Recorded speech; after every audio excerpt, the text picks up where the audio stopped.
We are more than halfway through our video series on building business relationships with local and state government agencies.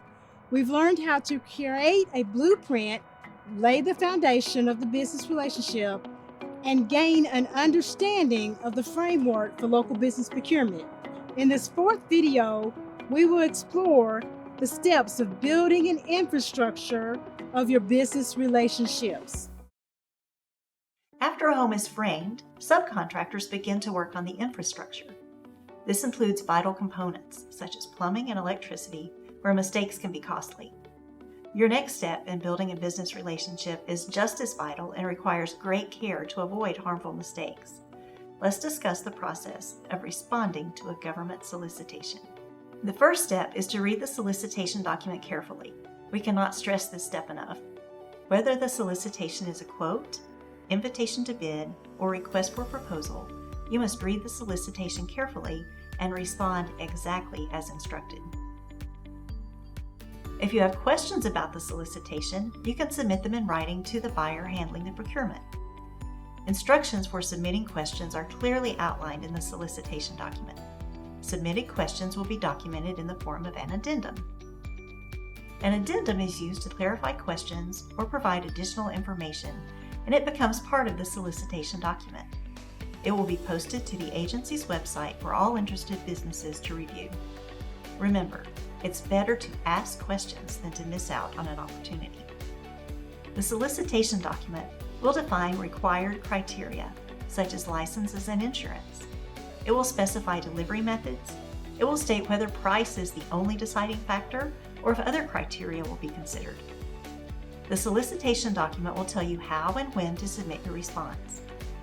Your bid response must be submitted on time to be considered responsive. Late bids will not be considered. Have a second person review the solicitation document and make notes, as they may come away with different key points. Another good strategy is to make a note of any must or shall statements in the solicitation.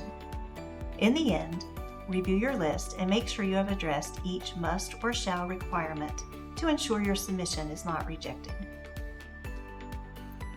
Another important step for responding to solicitations is to attend the pre-solicitation meeting if one is offered. The buyer responsible for the solicitation will determine if a pre-solicitation meeting is needed. In the meeting, the buyer will go over the solicitation document and outline the key points. Businesses are free to ask any questions. The buyer will issue a formal addendum to the solicitation to address questions from the meeting. The addendum is posted for all potential responders to review. Pre-solicitation meetings are also a great way to meet and network with other businesses, as a chance to explore potential teaming and partnership opportunities. Teaming or partnering is actively seeking to work with another business to collaborate on a solicitation response. By combining efforts, two businesses may have increased capacity to meet the capacity of a bid or an RFP. As we wrap up our discussion on responding to government solicitations, let me reemphasize some critical points. Read the solicitation document carefully. Check and recheck your response to make sure you have addressed all solicitation criteria. Submit your response on time in the manner that the agency requires. Throughout the process, contact the buyer if you have any questions. Thank you for viewing the fourth video in our series on building business relationships. Let's review our key points for building the infrastructure with a local government. Read the solicitation carefully. A second or even a third set of eyes can help. Attend pre-solicitation meetings. Explore teaming and partnering relationships. Designers, contractors, and subcontractors should review the capital projects list.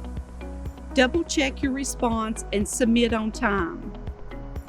In our next and final video, we will take the final steps of moving in to grow and engage your business. Don't miss it. All information, content, and materials provided in this video series are for general information purposes only and are not intended to constitute legal advice.